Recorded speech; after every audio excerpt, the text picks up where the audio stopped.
she's all I see.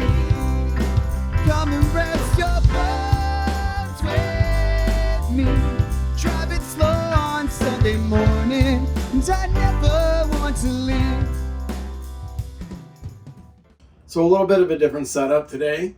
I'm actually up in my office, which is on the top floor of my house. Usually I'm in the middle of the house.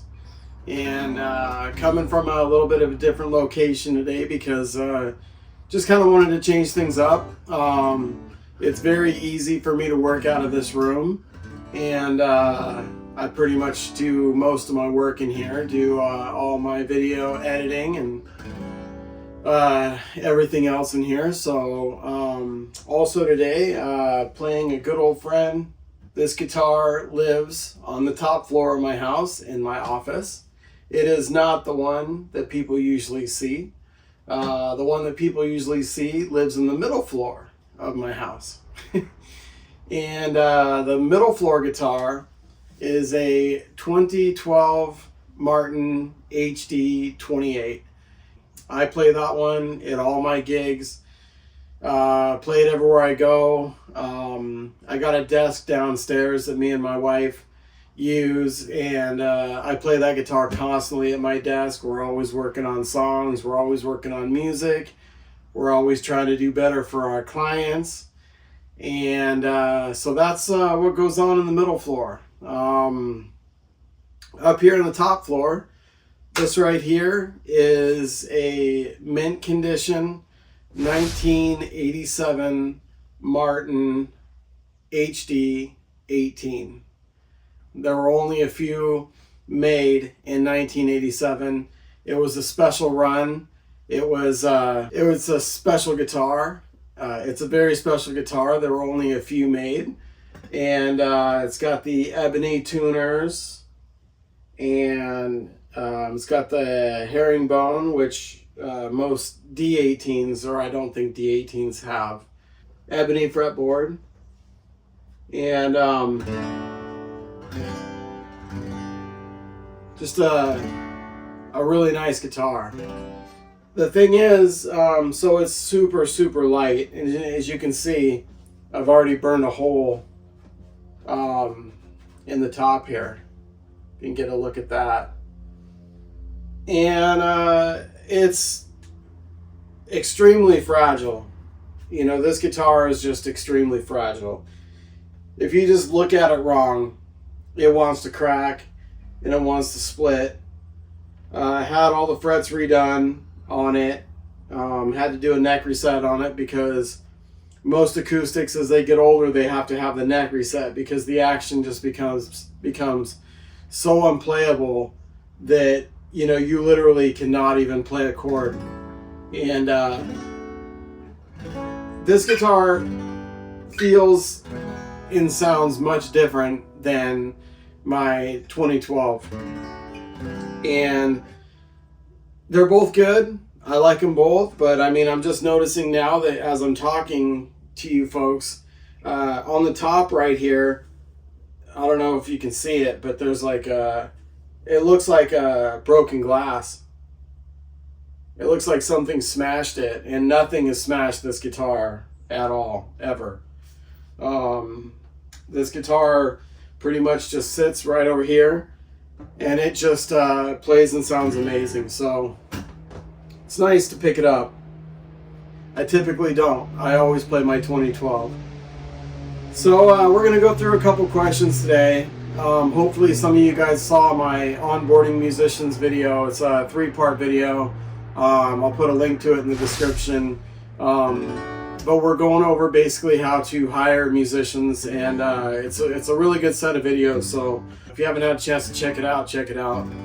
We're going to go over some questions today. There's a few that kind of caught my attention and wanted to go through them. So this first one says, recently decided as a band to stop playing a venue for several reasons because the owners were rude and unpleasant to both the band and the patrons. Had high expectations for reservations, but put minimal effort into promoting their events. Instituted a spending minimum per person for patrons, and were not only strict but rude about it.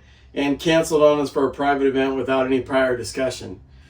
Well, you know, let's just back it up. You're a band, they're a club.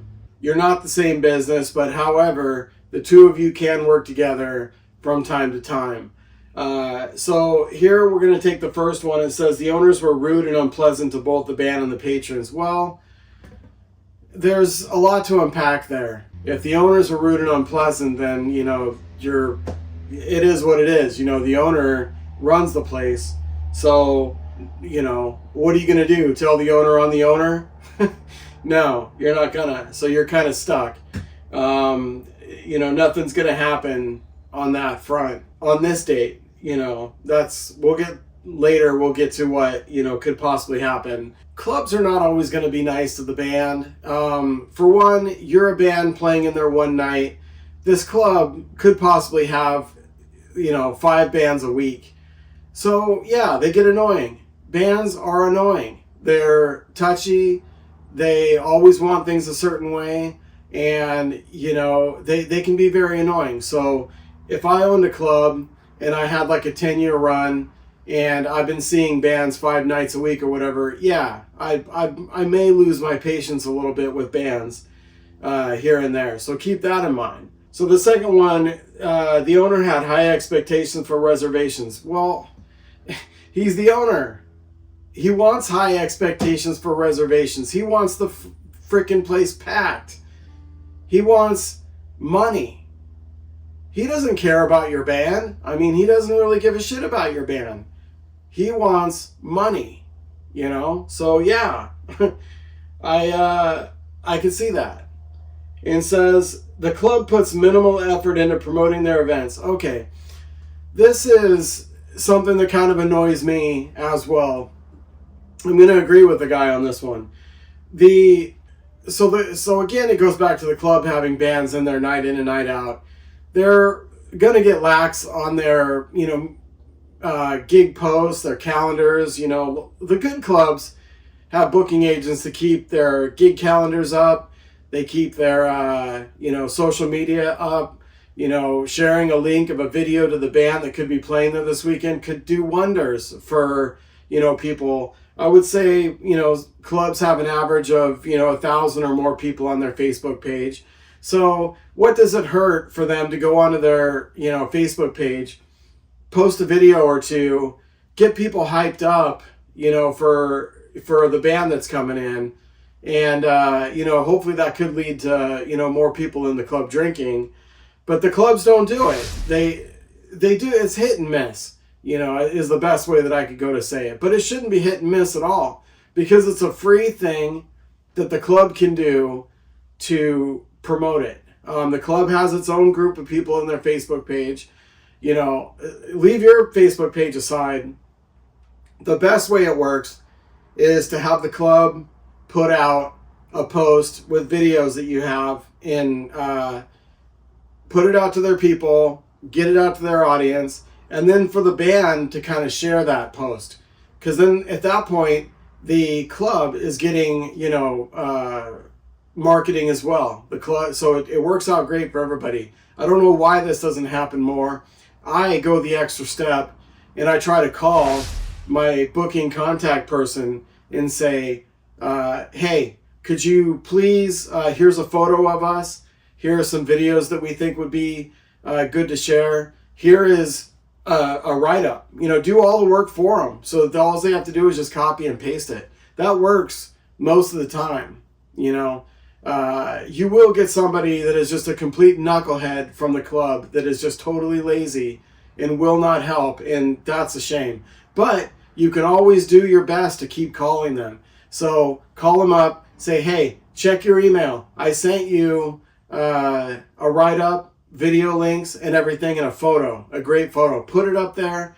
You know, your post says, hey, everybody, come on out this weekend. It's going to be nonstop dancing. It's going to be crazy, sweaty, a great time. So take the work out of the club's hands, and that is somewhat successful. Now, if they don't share that, then, you know, make a note of it. Write it down. And then if the club calls you back and says, hey, you know what's going on? You know what? You know, before we talk about another date, let me tell you about what happened. They didn't bother to share anything. They didn't bother to talk about it or nothing. And it's just something good to bring up and just see what happens. So they instituted a spending minimum per person for patrons, and were not only strict but rude about enforcing it. I don't know what that means. Where I come from, I don't think clubs can put spending limits on people. That's un-American. That's stupid. What does that even mean? A club puts spending limits on their patrons. Like what? Do they, take out $100 from your debit card, and if you don't use it up, they keep what's left? To me, that's theft. To me, that's wrong. To me, that is completely anti-everything American. We do things in this country per our own choices. And I don't understand what that is. So let's move on. So it also says the owner canceled on us for a private event without any prior discussion. So what do you mean? Did the private event cancel on him? I mean, come on, folks. This is just use your freaking head. The people canceled on the club. I mean, whatever. What are you going to do? Did you have a contract? Did you have a deposit? Did you have an agreement? You didn't have any of that shit. So if the private event canceled on the owner, I mean, whatever. You're both out. Now, if he canceled on you and brought his friends into play, okay, well, now you're getting into something where you might have beef. You're gonna bring it up to the owner, and he's gonna be like, "Why?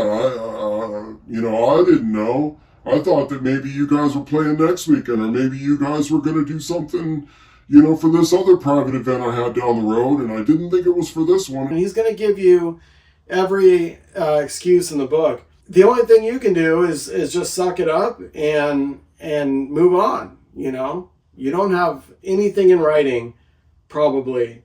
Or I'm assuming you don't have anything in writing. If he did that to you, then make a note of it. I have Google Sites, and I keep a page that has everything under the sun of problems that people have given me. Wedding planners, if they were amazing to work with, I make a note of it. If they were hell to work with, I make a note of it. If the venue was hell to work with, I make a note of it. If they were great to work with, I make a note of it. I go through this. And after every gig, I kind of take a few notes. I take like 5 minutes out of my day, and I post all the songs we did at our gig. I go through and I circle every song we did, and I post it so I can remember what we did. And I also take notes about the staff. I take notes about the load-in. I take notes about everything. I'm not going through the Holy Bible here when I'm, putting these notes in here. They're usually just like one-liners that, because if this wedding planner that I had a great time working with calls me up, I'm going to do whatever I can to work with this person again. Or if they're an absolute pain in the ass, then, I'm going to avoid them. I'm not going to try to, make any deals. The clients ask me and say, "Hey, what gives? Why aren't you, taking my gig?" And I might say something like, "Well, I've worked with your wedding planner in the past, and we just were not a good fit. We were not a good team. And I have a few things that happened that night that you can let the client know. Go over what the issues were. A few minutes later, you'll get a call from the wedding planner saying, "Hey, sorry things didn't work out right. Let's try to make this one better." And that's good for everybody. So the last thing they say is, "I don't wish to see businesses fail, but when their attitude or business practices are so detestable, it's nice to see that the consequences are starting to catch up with them." Yeah, okay, well, this is a full circle. We're going to bring it all the way around. And bands can begin to flame businesses online to their friends and say, "This place was a nightmare. Don't play here," knowing that the moment that a band does that, you're pretty much 86 from the place going forward. What I would do in this situation was I would just take notes of everything that happened, and next time the person, called me up and said, "Hey, I got a really good private event coming up. It's going to be great. Here's what I can do for your band. I'll pay you this amount of money. And at that point, I would say, okay, well, we agree to that amount of money, but I'm going to need half of it up front as a deposit. And, if anything happens with the gig, you get your money back. If something happens with you and you cancel us, there's no refunds. And he'll do one of two things. He'll say yes or no. And most likely he'll say no, unless you're like the greatest band on earth. I mean, if you're Pearl Jam, he's going to say yes. If you're just some punk down the street, he's going to say no. But at that point, it's your choice whether or not you want to play this club. And if it's the only club in town, well, you're screwed. If there are plenty of other clubs, try to engage in the other clubs, build a relationship with them. It's not really going to help you to badmouth this club or to say, hey, don't play here. I would just drop it, just let it all go, just quit playing there. And that's what I got for you today.